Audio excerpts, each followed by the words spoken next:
Ayubowan and Vanakkam, and welcome to this presentation to help you understand the UK care sector and prepare you for interviews. My name is Jean-Marc Flambert from SriLankansCare.com, and I'm working with the Bureau of Foreign Employment to bring carers from Sri Lanka to the UK. Let me tell you a little bit about the UK industry.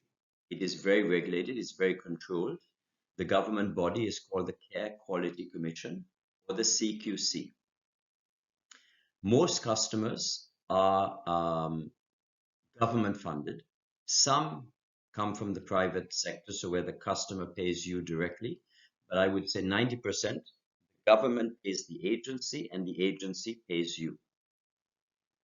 Most people are independent, so you give them the care in their own homes. Then they become dependent, which means that they have to be moved to a care home.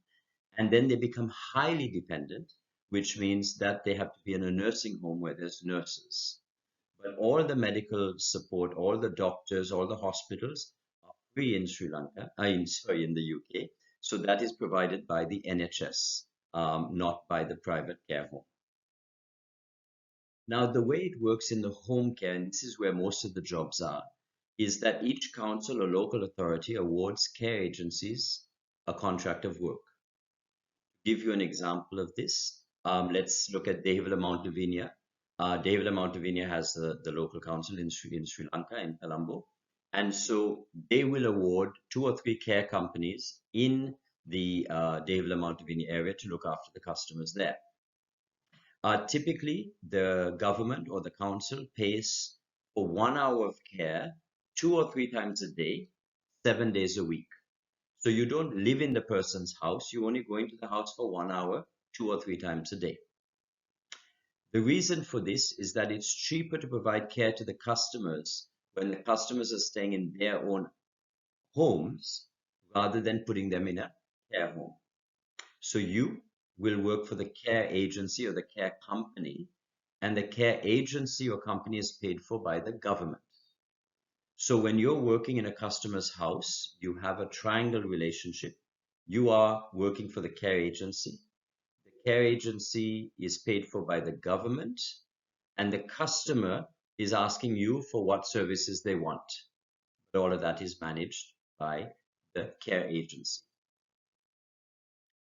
Now, typically, you will be looking after 4 to 6 customers in different houses, and the customer will need 3 or 4 visits a day.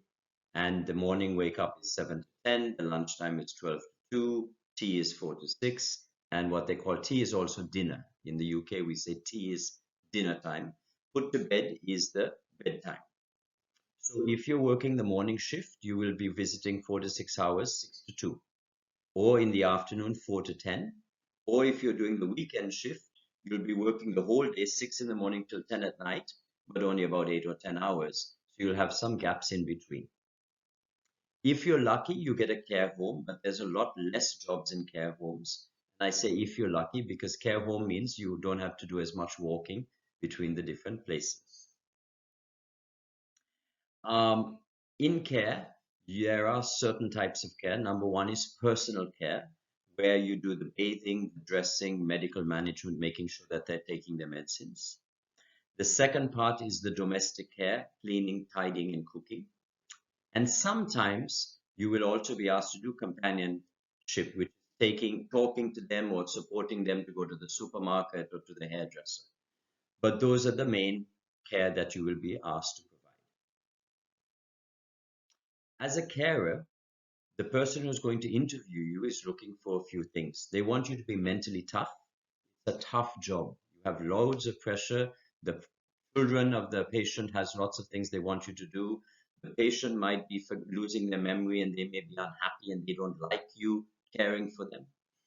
You have to be compassionate. You have to be genuinely caring and wanting to do this job and putting up with all the difficult things that the customer gives you. Thirdly, you need to be personable. You need to be friendly. I want to see somebody who's smiling. You have to make that person happy. So you have to be very friendly and personable. You also have to be diligent and organized. There's a lot of work to be done. You have very little time. So I want somebody who is trustworthy, diligent, and organized. You have to be punctual. If it's 7 o'clock, you have to be there at 6:59. You can't be there 3 minutes late because the bus didn't come or because you were feeling tired or because it was raining. You have to be there on time. You must be able to write a simple report, a document. You must be able to report all the works that you do because it's government regulated. So the government will check your actual paperwork. So you have to be able to do that. You need to be able to use technology. So like the picture here, the phone, where you have to use the app. We will train you how to use it, but you need to be comfortable using that electronic device to do the necessary work.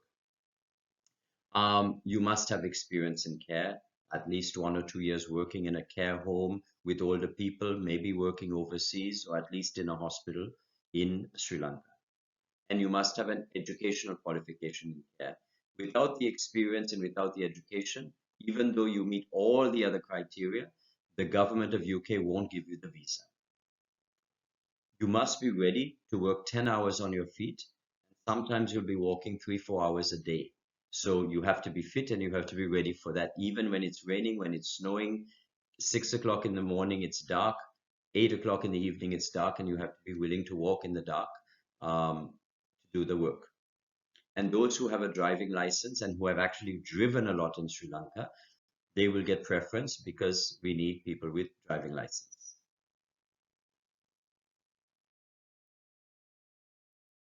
Then we need you to, at the interview, we need you to be able to convince the person interviewing you that you understand the needs of the customer, genuinely know how to look after a customer. Number two, that you'll be able to adapt to the UK. You will be able to fit in and you won't after 1 month say, oh, I'm missing my children, I'm missing my family, I want to go back. Number three, that you will care for their customer, that you will do everything within your control to meet the rules and regulations, that follow the training we gave you and be able to do the work. Number four, that you will do all the reporting and the paperwork because that's very important here. If you don't do the follow-up paperwork, the agency will get in trouble and you also will get in trouble. And that we must convince them that you will be able to react in a crisis, in an emergency. You won't panic and start shouting. You will be calm and be able to look after the things. So I don't want to scare you by saying all of this, but I wanted to give you a little bit of an idea of the work. Good luck with your interview. Keep on smiling because people want to like you, number one. So smile, so be energetic. Look at the camera when you're talking on Zoom because it's not easy, and be yourself because you have got this far because you're good. So be confident of yourself and do your best. Good luck for your interview. Ayubowan and Vanakkam.